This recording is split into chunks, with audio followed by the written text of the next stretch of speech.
Hello friends, welcome back to Shine Shikki's Embroidery Gallery. இங்கே நம்ம thread maintain எப்படி பண்ணுறதுன்னு பார்க்க போகிறோம். thread maintenance மட்டும் இல்லை, needle எப்படி maintain பண்ணணும், உங்கள் திங்ஸை நீங்கள் எப்படி எடுத்து வச்சுக்கிட்டா ஈஸியாக யூஸ் பண்ண முடியும் அப்படிங்கிற டிப்ஸை பார்க்க போகிறீங்க. கிட்ட கேட்டிருந்தீங்க கமெண்ட் செஷனில் எப்படி வந்து த்ரெட்டை வந்து நீட்டாக எடுத்து வைக்கணுன்ட்டு. நார்மலாக இப்போ நான் வந்து டபுள் கலர் த்ரெட்டெல்லாம் வந்து ஒரு சைடில், அதே மாதிரி க்ரீன் கலர்னால் மேக்ஸிமம் க்ரீன் ஷேடு இருக்கிற கலர்ஸ் எல்லாம் ஒரே சைடில் இந்த மாதிரி வச்சுருக்கேன்.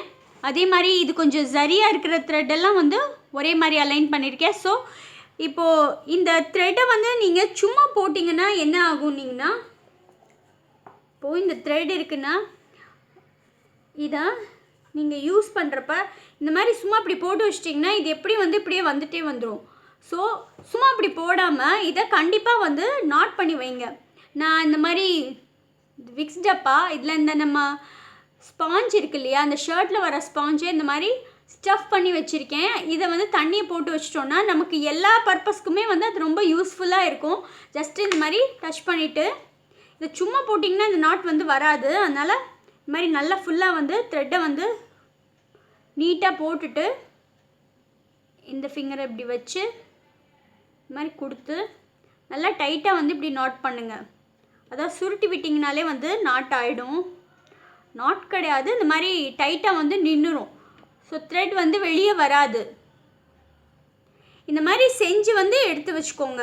இப்படி எடுத்து வச்சுக்கிட்டிங்கன்னா இந்த நாட் இருந்துச்சுன்னா உங்களுக்கு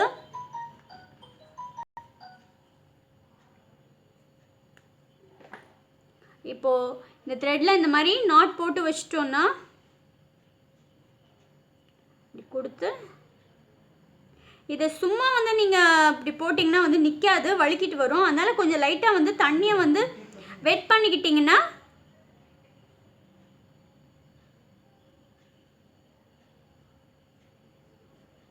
இந்த மாதிரி நல்லா டைட்டாக பண்ணிட்டிங்கன்னா நின்றுடும். ஸோ அப்போ உங்களுக்கு த்ரெட் வந்து ரொம்ப வந்து கலையாமல் நீட்டாக இருக்கும். நீங்கள் எடுத்து யூஸ் பண்ணுறப்ப உங்களுக்கு நல்லா வசதியாக இருக்கும். ஸோ அதே மாதிரி எந்த கலர் வாங்கினீங்கனாலும் டபுளாக வாங்கிக்கிட்டிங்கன்னா உங்களுக்கு ஈஸியாக இருக்கும். இப்போது இந்த த்ரெட்டெல்லாம் பார்த்தீங்கன்னா எல்லாமே வந்து இந்த மாதிரி டபுளாக வந்து அரேஞ்சும் வந்து பண்ணி வச்சுருக்கேன்னா இது டபுளாகவே வந்து நாட் போட்டு எடுத்து வச்சிட்ருக்கேன். ஏன்னா நம்ம ஒர்க் பண்ணுறப்ப ஈஸியாக இருக்கும்ட்டு இந்த டபுள் நாட்டையும் வந்து இந்த மாதிரி சேர்த்து நாட் போட்டே வந்து எடுத்து வச்சுருக்கேன். டபுள் கலர்ஸ் எல்லாம் இந்த மாதிரி அரேஞ்ச் பண்ணி வச்சுருக்கேன். அதாவது இப்போதைக்கு நான் ஒர்க் பண்ண வேண்டிய கலர்ஸ் எல்லாம் பொதுவாக அந்த மாதிரி டபுளாக வந்து எடுத்து வச்சுருக்கேன். இந்த த்ரெட் வந்து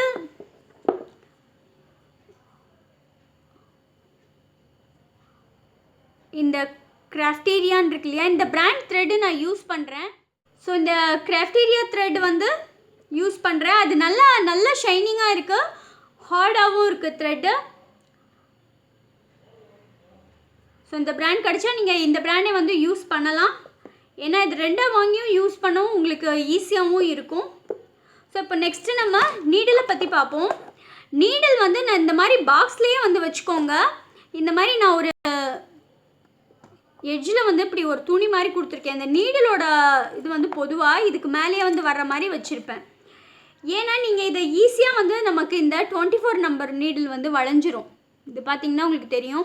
இதை நான் ஃபஸ்ட்டு எப்படி வச்சுருந்தேன்னா இந்த மாதிரி ஸ்டாண்ட் இருக்கு இல்லையா, இதில் இப்படி போட்டு வைப்பேன்.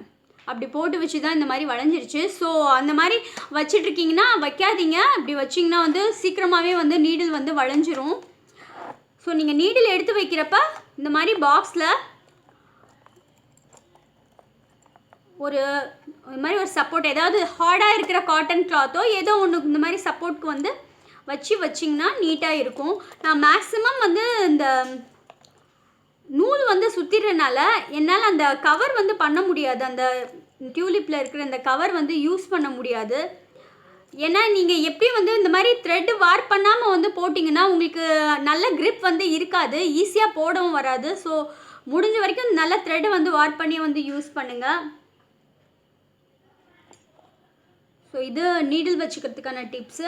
அதே மாதிரி உங்களுக்கு என்னென்ன திங்ஸ் வேணுமோ, ஒரு இது என்னோடய பாக்ஸு. ஸோ இதில் வந்து எனக்கு என்னென்னா நார்மலாக வந்து வேணுமோ, இன்ச் டேப்பு, இது வந்து normal needle set. Normal needle செட்டும் வந்து சும்மா ஒரு பாக்ஸில் நானாக தான் அரேஞ்ச் பண்ணிக்கிட்டு இருக்கேன். இதில் varieties of sizes of needle வச்சுருக்கேன். அதே மாதிரி ஒரு நீடில் த்ரெடரும் வந்து வச்சுருக்கேன். இந்த மாதிரி நீங்கள் உங்களுக்கு என்னென்ன இதுவும் அதே மாதிரி தான். எனக்கு வேணுங்கிற அந்த ஆரி மெட்டீரியலுக்கு வேணுங்கிற திங்ஸ் எல்லாம் வச்சுருப்பேன். அதே மாதிரி க்ளூ இதெல்லாம் வந்து ஒரே செட்டாக வந்து வச்சுக்கிட்டிங்கன்னா நீங்கள் ஒர்க் பண்ணுறப்ப ஈஸியாக இருக்கும். ஸோ இப்போ நான் பீட்ஸ் எல்லாம் வந்து இந்த மாதிரி ஒரே இதில் வந்து போட்டு வச்சுருக்கேன். இது சாதாரணமான அட்டைப்பெட்டி. இது இந்த ஸ்வீட் பாக்ஸ் இருக்கு இல்லையா, அந்த பாக்ஸு, இது அந்த டேட் பாக்ஸு. இது ரெண்டும் வந்து உங்களுக்கு நமக்கு அந்த பீடு எடுக்கிறதுக்கு ரொம்ப வசதியாக இருக்கும். எஸ்பெஷலி இந்த மாதிரி ரவுண்டாக இருக்கிற ஸ்வீட் பாக்ஸ் வந்து உங்களுக்கு ரொம்ப ஹெல்ப்ஃபுல்லாக இருக்கும். ஸோ இந்த டைனி பீட்ஸ் எல்லாமே வந்து ஒரே பாக்ஸில் வந்து வச்சுருப்பேன். அதே மாதிரி இந்த பெரிய பீட்ஸ் எல்லாம் கூட வந்து, அதாவது பீட்ஸ்னால் இதில் தான், இந்த பாக்ஸில் தான் இருக்கும் அப்படிங்கிற ஒரு ஐடியா நம்ம கிடைக்கிற மாதிரி எடுத்து வச்சுக்கோங்க. எஸ்பெஷலி இந்த மாதிரி பாக்ஸஸ்லாம் வந்து இப்போ நான் வச்சுருக்கிற எல்லா பாக்ஸுமே வந்து மேக்ஸிமம் நம்ம ஏதாவது திங்ஸ் வாங்கி யூஸ் பண்ணுற மாதிரி பாக்ஸ் தான். இந்த பாக்ஸ் கூட உங்களுக்கு இந்த பீடு அள்ளுறதுக்கு வந்து நல்லா வசதியாக இருக்கும். இந்த பாக்ஸும் உங்களுக்கு இந்த மாதிரி ஸ்கொயர் ஷேப்பில் இருக்கிற பாக்ஸஸும் ரொம்ப யூஸ்ஃபுல்லாக இருக்கும். அப்புறம் இதில் வந்து ஃபுல்லாக நான் குந்தன்ஸ்லாம் எடுத்து வச்சுருக்கேன். இப்போது உங்களுக்கு இதில் வந்து குந்தன்ஸ் எல்லாம் ஃபுல்லாக எடுத்து வச்சுருக்கேன். இந்த மாதிரி எடுத்து வச்சுருக்கேன். ஸோ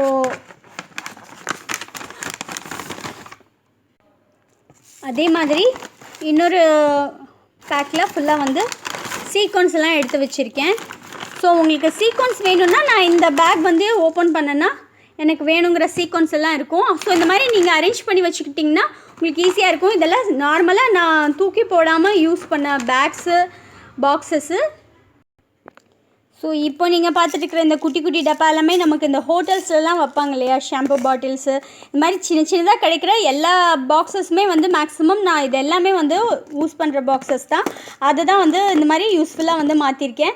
இந்த குளுக்கோவிட்டா டப்பா இதெல்லாம் வந்து உங்களுக்கு வந்து ரொம்ப யூஸ்ஃபுல்லாக இருக்கும். இதை நான் ஃபுல்லாக செட்டாகவுமே வந்து யூஸ் பண்ணியிருக்கேன். ஸோ எந்த சின்ன சின்ன பாக்ஸாக இருந்தாலும் நீங்கள் இந்த மாதிரி சின்ன குந்தன்ஸ் எல்லாம் சேவ் பண்ண ரொம்ப ஹெல்ப்ஃபுல்லாக இருக்கும். ஸோ இந்த மாதிரி போட்டு வச்சுக்கிட்டிங்கன்னா பேக்கெட்ஸில் இருக்கிறத விட இந்த மாதிரி பாக்ஸில் இருந்தால் உங்களுக்கு நீட்டாகவும் மெயின்டைன் ஆகும். இந்த வீடியோ உங்களுக்கு யூஸ்ஃபுல்லாக இருக்கும்னு நினைக்கிறேன். நெக்ஸ்ட் வீடியோவில் மீட் பண்ணலாம். Bye friends.